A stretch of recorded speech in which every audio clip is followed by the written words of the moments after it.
مجھے اس کا مجرا دیکھتے ہوئے مسلسل 10واں سال تھا۔ کیا غضب کی نئی چیز ہیرا منڈی میں آئی تھی۔ اس کا نام بلبل تھا۔ جب وہ ناچتی اور تھرکتی تھی تو جیسے سب تماش بین محو ہو جاتے۔ روزانہ اس کو ناچتا دیکھ کے میری شیطانی ہوس مزید پیاسی ہوتی جاتی اور میں نے فیصلہ کر لیا کہ اس سے ضرور ملوں گا۔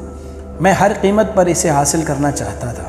اس دن مجرے کے دوران وہ بجھی سی دکھائی دے رہی تھی۔ اس کے ناچ میں وہ روانی بھی نہیں تھی، لیکن مجھے اس سے ملنا تھا، بات کرنی تھی اور معاملات طے کرنے تھے۔ مجرے کے اختتام پہ جب وہ سب تماش بین چلے گئے تو میں بھی اٹھا۔ وہ کوٹھے کی بالکنی میں اپنی نائکا کے ساتھ کسی بات پر الجھ رہی تھی۔ دروازے کے تھوڑا سا قریب ہوا تو میں نے سنا وہ اس سے رو کر کچھ مزید رقم کا مطالبہ کر رہی تھی، مگر نائکا اس کو دھتکار رہی تھی اور آخر میں غصے میں وہ بلبل کو اگلے دن وقت پہ آنے کا کہہ کر وہاں سے بڑبڑاتی ہوئی نکل گئی۔ بلبل کو پیسوں کی اشد ضرورت ہے، یہ جان کر میرے اندر خوشی کی ایک لہر دوڑ گئی، جہاں پر شیطانی مسکراہٹ پھیل گئی کہ وہ ضرورت پوری کر کے میں اس کے ساتھ جو چاہے کر سکتا ہوں۔ میں اس کی جانب بڑھا، اس کا چہرہ دوسری طرف تھا۔ وہ برقع پہن رہی تھی۔ پاس جا کر میں نے اسے پکارا تو وہ میری طرف مڑی۔ اس کا چہرہ آنسوؤں سے تر اور برف کی مانند ایسے سفید تھا جیسے کسی نے اس کا سارا خون چوس لیا ہو۔ اس کی یہ حالت دیکھ کر میں چکرا سا گیا اور اس سے پوچھا کہ کیا ہوا ہے، وہ ایسے کیوں رو رہی ہے۔ میری طرف دیکھتے ہوئے وہ چند لمحے خاموش رہی۔ وہ میرے دوبارہ پوچھنے پر گھٹی آواز میں بولی کہ ماں مر گئی ہے۔ کیا؟ جب مجھے اس کی سمجھ نہیں آئی تو وہ بے اختیار روتے ہوئے دوبارہ بولی کہ آج میری ماں دنیا کو چھوڑ کے چلی گئی ہے۔ اس جواب سے جیسے میرے منہ کو تالا لگ گیا۔ میری شیطانی ہوس جس کو پورا کرنے کے لیے میں اس کی جانب آیا تھا، مجھ سے میلوں دور بھاگ گئی۔ تو تم یہاں کیا کر رہی ہو؟ میں نے غصے اور حیرت سے اس سے پوچھا۔ کفن دفن کے پیسے نہیں ہیں۔ وہ ہچکچا کر بولی کہ کفن دفن کے پیسے نہیں ہیں میرے پاس، اس لیے میں مجرا کرنے آئی تھی، مگر نائکا آج پیسے ہی نہیں دے رہی۔ کہتی ہے بہت مندی ہے، تماش بین کوٹھے پر نہیں آتے، جو آتے ہیں پہلے کی طرح کچھ لٹاتے نہیں۔ وہ کہہ رہی ہے کہ میں ایدھی والوں سے اپنی ماں کے کفن دفن کا انتظام کروا لوں۔ اتنا کہہ کے وہ برقع پہن کر کوٹھے سے باہر نکل آئی۔ میں بھی اس کے پیچھے چل پڑا۔ میں تمہاری ماں کے کفن دفن کا بندوبست کرتا ہوں۔ وہ چند لمحے مجھے مشکوک نظروں سے دیکھتی رہی اور پھر خاموشی سے میرے ساتھ بیٹھ گئی۔ گاڑی ٹکسالی سے باہر نکالتے ہوئے میں نے بلبل سے اس کے گھر کا پتہ پوچھا۔ وہ علاقہ میرے لیے نیا نہیں تھا، کئی بار میں وہاں سے گزرا ہوا تھا۔ میں نے گاڑی اس طرف موڑ دی۔ سارا راستہ وہ خاموشی سے روتی رہی۔ میرے پاس اس کو تسلی دینے کے لیے الفاظ بھی نہیں تھے۔ کچھ ہی دیر میں ہم بلبل کے گھر پہنچ گئے۔ یہ چھوٹا سا ایک کمرے کا گھر تھا۔ صحن کے بیچ میں چارپائی پر اس کی ماں کی لاش ایک گندے کمبل میں لپٹی پڑی تھی۔ صحن میں بلب کی پیلی روشنی وہاں بسنے والوں اور گھر کی حالت چیخ کر عیاں کر رہی تھی۔ چارپائی کے پاس دو بوڑھی عورتیں بیٹھی تھیں۔ ایک کی گود میں 7-8 ماہ کا بڑا گول مٹول اور ایک پیارا سا بچہ کھیل رہا تھا۔ آدھی رات ہونے کو آئی تھی۔ جیسے ہی بلبل گھر میں داخل ہوئی وہ بوڑھی عورتیں بچہ اسے دیر سے آنے کی وجہ سے ناراضگی کا اظہار کرتے ہوئے وہاں سے رخصت ہو گئی۔ بلبل بچے کو لے کر کمرے کی طرف گئی۔ بچہ بہت بے قرار تھا اور پھر اس کی چھاتی سے لپٹ گیا جیسے صبح کا بھوکا ہو۔ کیا یہ بلبل کا بچہ ہے؟ یہ ایک نیا انکشاف تھا کہ بلبل شادی شدہ بھی ہے۔ چند لمحے بعد وہ کمرے سے باہر آئی، مجھے یوں ہی کھڑا دیکھ کر پھر کمرے میں گئی اور ایک پرانی سی کرسی اٹھا لائی۔ سیٹھ جی معذرت، میرے گھر میں آپ کو بٹھانے کے لیے کوئی چیز نہیں، وہ کرسی رکھتے ہوئے شرمندگی سے بولی۔ میں سر ہلاتے ہوئے اس کرسی پر بیٹھ گیا۔ کچھ سمجھ نہیں آ رہا تھا کہ کہاں سے شروع کروں۔ تمہارا اصل نام کیا ہے بلبل؟ بالآخر میں نے اس سے پوچھا۔ وہ چپ رہی، شاید بتانا نہ چاہ رہی ہو۔ افشاں، میرے دوبارہ پوچھنے پر اس نے آہستہ سے کہا۔ بہت افسوس ہوا تمہاری ماں کی وفات کا۔ وہ خاموش رہی۔ تمہارا باپ بھائی کوئی ہے؟ اس نے خاموشی سے نہیں میں سر ہلایا۔ یہ بچہ تمہارا ہے؟ تمہارا شوہر کہاں ہے؟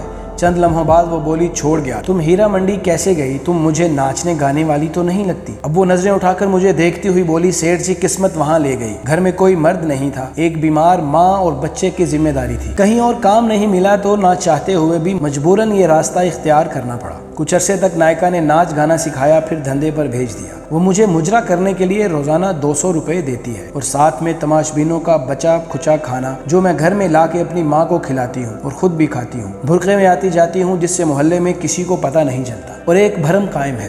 سیٹھ جی ایسی کتنی ہی بے سہارا گمنام لڑکیاں معاشی حالات کے ہاتھوں مجبور ہو کر ان کوٹھوں پر ناچنے پر مجبور ہیں۔ آپ لوگوں کو کیا پتہ وہ کتنی مجبور ہو کر یہ قدم اٹھاتی ہیں۔ کوئی لڑکی اپنی خوشی سے یوں سب کے سامنے اپنا جسم، اپنی عزت نیلام نہیں کرتی۔ جو لڑکیاں ایک بار اس دلدل میں گر پڑتی ہیں وہ اس میں دھنستی ہی چلی جاتی ہیں اور پھر اس میں ہمیشہ کے لیے ڈوب جاتی ہیں۔ یہ سب کچھ بتاتے ہوئے افشاں کے لہجے میں بے بسی اور بے چارگی تھی، جیسے وہ کسی ناکردہ گناہوں میں سزا کاٹ رہی ہو۔ میں کچھ دیر اس کے چہرے کو دیکھتا رہا، پھر پرس سے چند نوٹ نکالے اور اس کے ہاتھ میں تھماتے ہوئے بولا، کل اپنی ماں کی تدفین کروا لینا اور بچے کے لیے کچھ خوراک اور گھر کے لیے راشن پانی لے لینا۔ وہ اتنے سارے نوٹ دیکھ کر حیران ہو گئی۔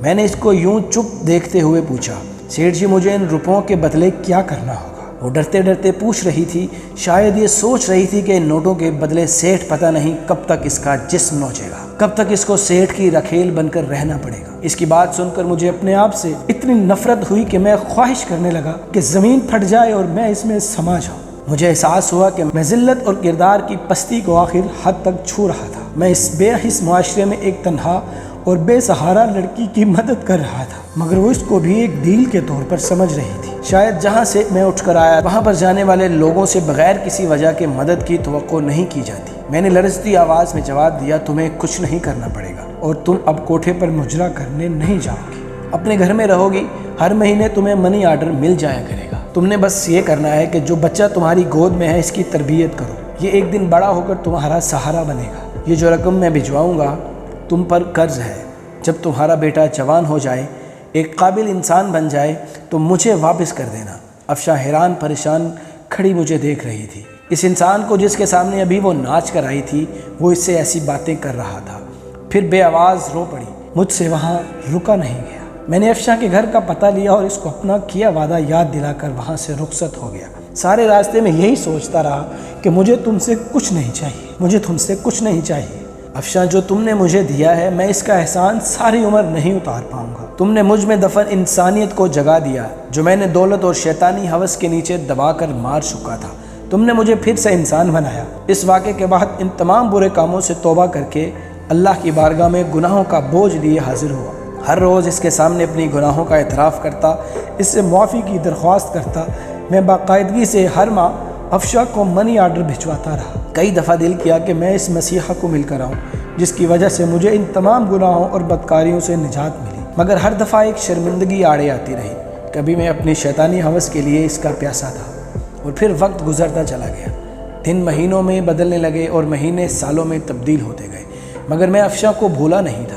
وہ بھی میری طرح بوڑھی ہو گئی ہوگی اور اس کا بیٹا بھی جوان ہو گیا ہوگا۔ پتہ نہیں کسی قابل بنا ہوگا یا نہیں، اپنی ماں کا سہارا بنا ہوگا یا نہیں۔ میرے بچے جوان ہو گئے تھے، زندگی اتار چڑھاؤ کے ساتھ مسلسل گزر رہی تھی۔ ایک شام چھٹی کے دن جب میں اپنے گھر میں موجود تھا، ملازم نے آ کر مجھے بتایا کہ ایک عورت اس کے ساتھ جوان لڑکے کو لے کر آپ سے ملنے آئی ہے۔ میں نے پوچھا کون ہے؟ معلوم نہیں صاحب، پہلی بار ان کو دیکھا ہے، ملازم نے مؤدبانہ لہجے میں جواب دیا۔ اچھا انہیں ڈرائنگ روم میں بٹھاؤ، میں آتا ہوں۔ کون ہو سکتا ہے؟ یہی سوچتے ہوئے میں ڈرائنگ روم کی طرف بڑھا۔ ایک عورت پرنور چہرے کے ساتھ سفید بڑی چادر میں خود کو چھپائے ہوئے ہاتھ میں ایک پرانی سی ڈائری لیے کھڑی تھی اور اس کے ساتھ اچھے کپڑوں میں ملبوس ایک بڑا ہینڈسم نوجوان کھڑا تھا۔ اس لڑکے کو میں جانتا تھا، وہ ہمارے علاقے کا نیا ڈی ایس پی احمد تھا۔ سلام سیٹھ جی، میں افشاں ہوں اور یہ میرا بیٹا احمد۔ جو ہی اس نے افشاں کا نام لیا میرے ذہن میں اس کا ماضی کا چہرہ گھوم گیا اور پھر مجھے پہچاننے میں دیر نہیں لگی کہ وہ افشاں تھی۔ آپ مجھے پہچان گئے نا؟ میں نے سر ہلاتے ہوئے ہاں میں جواب دیا اور ان کو بیٹھنے کا اشارہ کیا۔ افشاں پھر اپنے بیٹے سے مخاطب ہو کر بولی، احمد بیٹا، یہی میرے مسیحا ہیں جن کی بدولت تمہاری ماں گندگی کی دلدل میں گرتے گرتے نکلی، اور یہی ہیں جن کی وجہ سے آج تم اس مقام پر ہو۔ بیٹے نے جواب دیا، امی جان میں ان کو جانتا ہوں، ان کا شمار علاقے کے معزز ترین افراد میں ہوتا ہے، مگر میں یہ نہیں جانتا کہ مجھے اس مقام پر لانے میں ان کا کردار سب سے اہم کیسا ہے۔ سیٹھ صاحب، جس طرح آپ ہم بے سہارا اور بے کس لوگوں کی زندگی میں مسیحا بن کر آئے، اس کا احسان ہم کبھی نہیں بھولیں گے۔ احمد بڑی مشکور نظروں سے دیکھتا ہوا بڑی عاجزی سے بول رہا تھا، ایسا کہہ کر آپ لوگ مجھے شرمندہ مت کریں۔ میں نے افشاں کی طرف دیکھتے ہوئے کہا، آج اس کو پکارتے ہوئے بے اختیار میرے منہ سے افشاں بہن نکل گیا۔ میں خود حیران تھا مگر یہ سچ تھا۔ افشاں صوفے سے اٹھی اور آگے بڑھ کر پرانی سی ڈائری مجھے تھماتے ہوئے کہنے لگی، سیٹھ جی اس میں وہ تمام حساب درج ہے، میری ماں کی تدفین سے لے کر آپ کے آخری منی آرڈر تک۔ میں نے ایک ایک پائی کا حساب رکھا ہے۔ آپ کے دیے پیسوں کا امانت کے طور پر استعمال کیا، اپنے بیٹے کو ایک قابل انسان بنایا۔ آپ نے مجھے 22 سال پہلے کہا تھا کہ یہ قرض ہے اور یہ تب واپس کرنا جب تمہارا بیٹا ایک قابل انسان بن جائے۔ کچھ لمحے خاموش رہنے کے بعد افشاں پھر سے بولی، سیٹھ جی آج وہ وقت آ گیا ہے، میں آپ کے احسانوں کا بوجھ تو نہیں اتار سکتی، مگر جو پیسے آپ نے مجھے دیے تھے میرا بیٹا وہ ضرور اتار دے گا۔ اور اب میں خود حیران تھا کہ یہ سچ ہے۔ افشاں صوفے سے اٹھی، آگے بڑھی، پرانی سی ڈائری مجھے تھماتے ہوئے کہنے لگی، اور آپ سے درخواست ہے کہ آپ انکار مت کریں۔ میں افشاں کو بڑی تحسین نظروں سے دیکھ رہا تھا، آخر اس نے وہ کر ہی دکھایا۔ یقیناً قول و قرار کو نبھانا، وعدے پر قائم رہنا ایک اچھے کردار کے حامل انسان کی بڑی نشانی ہے۔ یہ سب سن کر میرے دل میں اس کی عزت اور احترام اور بڑھ گیا۔ میں نے تم کو بہن کہا ہے اور میں کیسے تم سے یہ پیسے واپس لے سکتا ہوں؟ مجھے یوں شرمندہ مت کرو۔ میرے رکے رکے الفاظ میں پیسے نہ لینے کی معذرت چھپی تھی، مگر وہ بضد تھی۔ مجھے اس کے سامنے ہار ماننا پڑی اور وہ تمام پیسے جو میں اس کو منی آرڈر کی صورت میں بھیجتا تھا اس کو واپس لینے کی حامی بھرنی پڑی۔ پھر وہ دونوں مجھے اپنے نئے گھر کا پتہ دے کر میرے آنے کی تاکید کر کے وہاں سے چلے گئے۔ ارم، میں نے تمہیں کسی سے ملوانا ہے، میرے ساتھ چلو گی؟ شام کو میں نے اپنی بیگم سے کہا، کیوں نہیں چلوں گی، مگر کون ہے جس کو آپ نے مجھ سے ملوانا ہے اور کس سلسلے میں ملنا ہے؟ بیگم نے سوالوں کی بوچھاڑ کر دی، میں نے روبی بیٹی کے لیے ایک لڑکا پسند کیا ہے، تم مل لو، اگر تم کو پسند آ جائے تو پھر اس کے بعد روبی سے بات کر لینا۔ میں نے مختصر لفظوں میں اسے وجہ بتائی۔ اگلے دن میں اور میری بیگم ارم، ناز، افشاں کے گھر میں تھے۔ ارم کو بھی احمد بہت پسند آیا۔ پھر افشاں سے اور احمد اور روبی سے رشتے کی بات کی۔ افشاں کو بھلا اس سے کیا اعتراض ہو سکتا تھا؟ پھر وہ پھولے نہیں سما رہی تھی، اور پھر یوں میری بیٹی کا رشتہ افشاں کے بیٹے احمد سے طے ہو گیا۔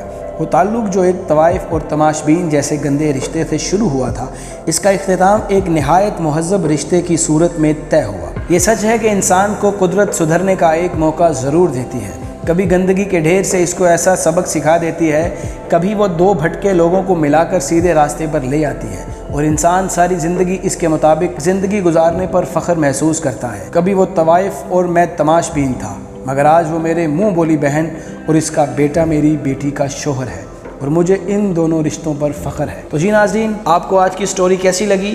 اگر آپ کو یہ ویڈیو پسند آئی ہے تو ہمارے چینل شہزاد رانا فیکٹس کو سبسکرائب ضرور کریں، ویڈیو کو لائک کر کے دوستوں کے ساتھ شیئر ضرور کریں۔